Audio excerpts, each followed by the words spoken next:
शिक्षण हक्क कायद्याअंतर्गत अर्थातच आरटी नुसार राज्यातील खासगी शाळेतील 25% राखीव जागांवरील प्रवेश प्रक्रियेतील शाळा नोंदणीस मुदतवाढ देण्यात आता शाळांना 27 जानेवारीपर्यंत आरटीईच्या संकेतस्थळावर नोंदणी करता येणार आहे. प्राथमिक शिक्षण संचालक शरद गोसावी यांनी याबाबतचे परिपत्रक प्रसिद्ध केले आहे. आरटीई अंतर्गत राज्यातील खासगी शाळांमध्ये 25% राखीव जागांवर वंचित आणि आर्थिक दुर्बल घटकातील विद्यार्थ्यांसाठी प्रवेश प्रक्रिया राबवण्यात येते. या विद्यार्थ्यांना मोफत प्रवेश दिला जातो. प्रवेशित विद्यार्थ्यांची शुल्क प्रतिपूर्ती राज्य सरकारकडून संबंधित शाळांना केली जाते. त्यामुळे या प्रवेश प्रक्रियेकडे राज्यभरातील पालकांचं लक्ष असतं. शैक्षणिक वर्ष 2026-27च्या प्रवेश प्रक्रियेसाठी प्राथमिक शिक्षण संचालनालयाने 9 ते 19 जानेवारी या कालावधीत शाळा नोंदणी करण्याच्या सूचना दिल्या होत्या.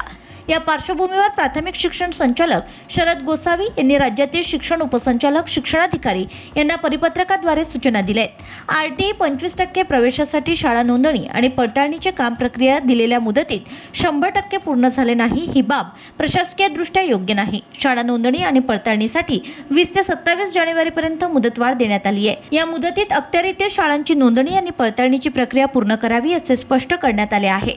शाळा नोंदणी आणि पडताळणीसाठी 20 ते 27 जानेवारीपर्यंत मुदतवाढ संदर्भात जिल्हा परिषद अमरावती प्राथमिक शिक्षण विभाग अधीनस्थ विस्तार अधिकारी शिक्षण म्हणून कार्यरत संगीता सोनोने यांनी प्रतिक्रिया दिली. 2026-27 आरटी 25% प्रवेश प्रक्रियेसाठी शाळेची नोंदणी सुरू झालेली आहे. वरिष्ठ कार्यालय माननीय संचालक साहेबांकडून जे आम्हाला पत्र प्राप्त झालं आहे त्या अनुषंगाने या स्तरावर कार्यवाही होत आहे आणि यामध्ये आपल्या जिल्ह्यातील 226 शाळा आहेत. त्या 226 शाळेची नोंदणी सुरू झाली आहे. यामध्ये आपल्याला अनधिकृत शाळा, अल्पसंख्याक शाळा तसेच ज्या शाळेला 3 वर्ष पूर्ण झालेले नाही आहेत अशा शाळा वगळायच्या आहेत. आता पहिल्यांदा वरिष्ठ कार्यालयाच्या सूचनेनुसार 19 तारीख ही मुदतवाढ होती. त्यानंतर मुदतवाढ मिळून आता 27 तारीख झालेली आहे आणि 27 जानेवारीपर्यंत आपल्याला नोंदणीची प्रक्रिया पूर्ण करायची आहे. नोंदणीची प्रक्रिया पूर्ण झाल्यानंतर विद्यार्थ्यांसाठी आवेदनपत्र सुरू होणार आहे.